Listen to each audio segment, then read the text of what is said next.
feel like I wasn't mentally and physically prepared the way I should have been, and I was taught a lesson for that. I had my first loss. I'm really excited to show the world that last fight wasn't the best of me, and I'm gonna go out there and take this guy's head off.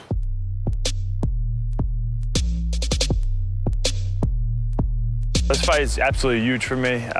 It's a redemption fight. It's the first loss I ever had in my career.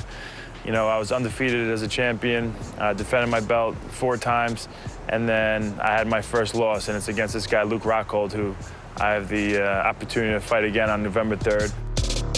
To have the opportunity to fight in Madison Square Garden, which was the epicenter of fighting, combat sports, especially in the boxing days.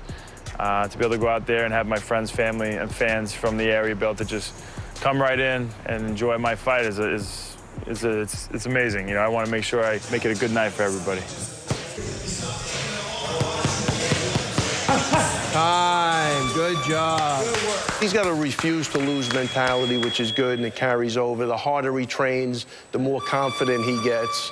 And this is a big thing because a lot of times you define a great fighter by being able to beat the guy that beat you, not even being undefeated. A lot of times when they look, even in boxing, it's the Sugar Ray Robinsons that have lost to somebody and come back to beat him. So I look at this fight as a real defining fight for Chris because he did lose to Rockhold, and to be able to go in and beat somebody that beat you is not easy to do, and that's what we're looking to do. Honestly, if I go out there and I do everything I can to win the fight and I don't win the fight, and he was the better man, I have no problem losing like that. But that's not the case. I'm the better guy.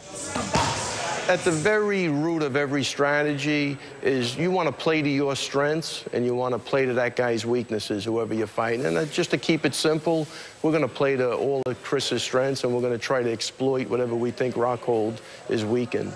My opponent can only come in so far before he'll break. Okay. It's very specific training. It's very, you slow it down and you do one little step at a time. That's how you learn it. That's how you get it processed in your brain.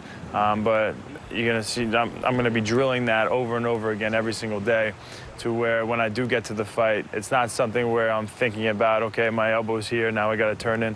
It just becomes natural. It becomes instinctual. And so that's the goal, is that when you get out in the octagon, is you don't want to be thinking at all. You want to just be able to move and be free and, be like water and just react. Well done, Chris Weidman. Luke Rockhold has more of a jiu-jitsu-based approach to the ground. Chris Weidman has more of a wrestling-based approach to the ground, but both are highly successful in their own applications. Slightly different games, but both phenomenal ground grappling athletes. Both could legitimately take it to the ground and plan around winning down on the floor, and both also have the skills to win in the standing position. So it's going to be a fascinating battle between standing and ground in this match. Look, I think it's easy for Chris to be motivated. He's got 3 beautiful kids and a beautiful wife.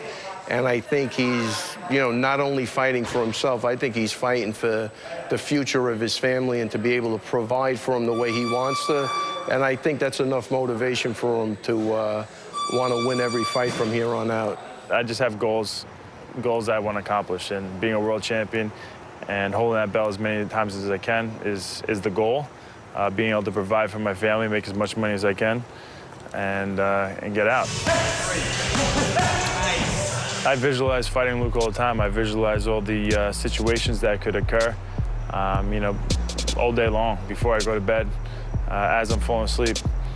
It's all I think about.